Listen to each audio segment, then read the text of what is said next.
Timelines and to-dos. This is for the senior class.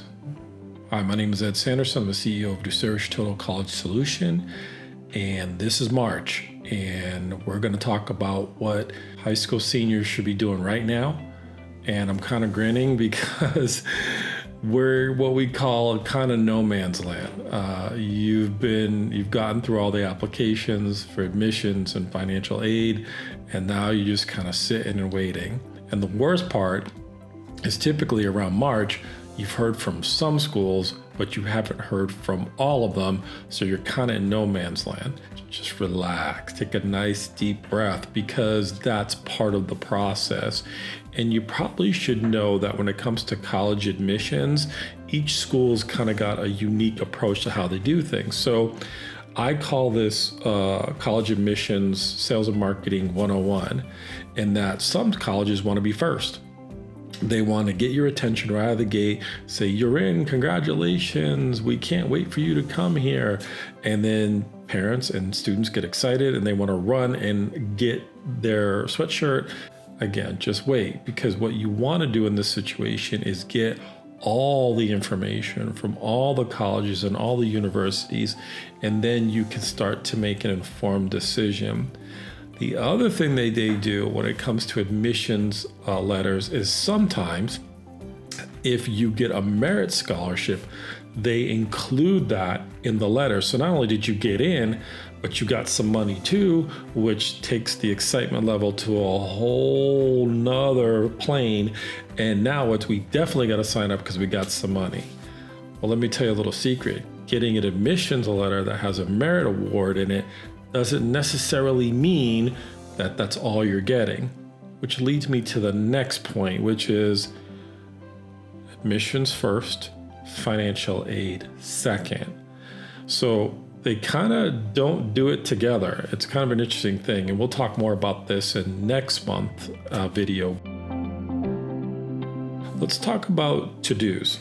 Probably got some thank you notes to write, right? Somebody, teacher, counselor, coach, mentor wrote you a letter of recommendation, and if you haven't done this yet, you need to write them a thank you note. And notice I said write, I mean handwrite, not an email, not a text. Go to the store, get some thank you cards, get some envelopes, get some stamps, handwrite them, and mail them to these people and tell them you appreciate what they did for them. It goes a long way. And it's kind of one of those, hey, they gave you something, you give them something back. Looking into your portals, that is typically where you're going to also receive your financial aid award, which some of them might start coming now.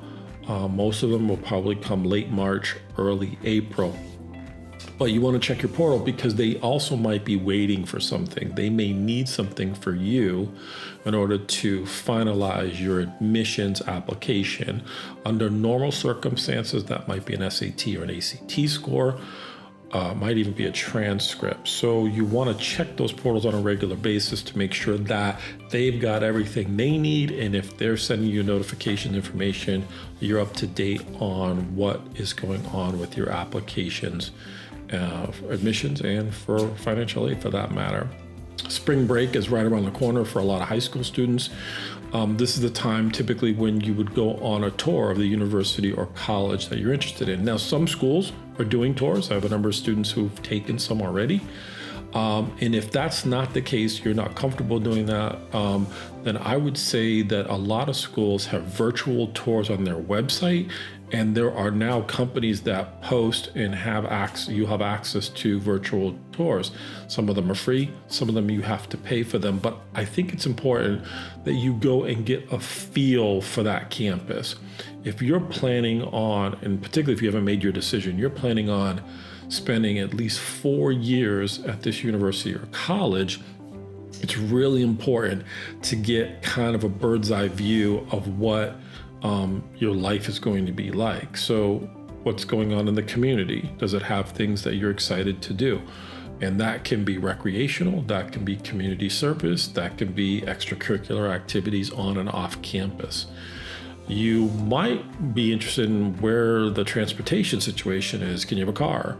public transportation, how are you getting around? You might want to get into the classes or the major you're considering. I've had students walk in and sit in a class just to kind of get the feel for it. We want you to do the tour, but we also, when you get to the campus, is explore on your own. This isn't one of those, I'm gonna be here for 45 minutes, an hour, I'm gonna take the tour and I'm out of here. If you're gonna live there, you wanna get the lay of the land. Where's the library? Where are the event centers? Where are the dorms, and not just the really cool new dorms, what do the old ratty looking dorms look like? The one they're gonna stick freshmen in. And then where are the restaurants? What are the kids like? What's the faculty like? You wanna immerse yourself in this environment and be prepared with some questions, particularly for students, where you can go, hey, how long you been here? What are you studying? If you had to do it all over again, would you come here? What do you like? What you dislike? You're gathering information so that you can make an informed buying decision. I would keep a notebook with me. I would take lots of pictures, lots of video. And in the notebook in particular, whether that's electronic or just a good old-fashioned pen and paper, you want to keep track of the pros and cons, because once you leave that institution and you move on to the next, those schools might start to blend into each other, and you want to be able to review your notes, review your comments, so when it's time to make that final decision, you can recall specific things that you liked about that visit, things that you didn't like about it, and you want to weigh those out to see how they kind of fit together when it's time to make your final decision. I would prioritize your list as it is right now. If you applied to 10 schools and you've heard from 4 of them, start to put them in order. What's your first choice? What's your second choice? What's your third, fourth, and so on? And how are you making that decision? For some families, that decision is made by how close it is to the house. It's made by financial aid, scholarships and grants. It's made by the major. It's made by the environment.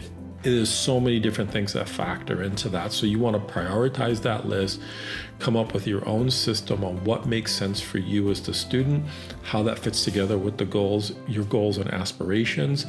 And now you have a plan for the month of March. You haven't probably heard from everybody, and if you had, great.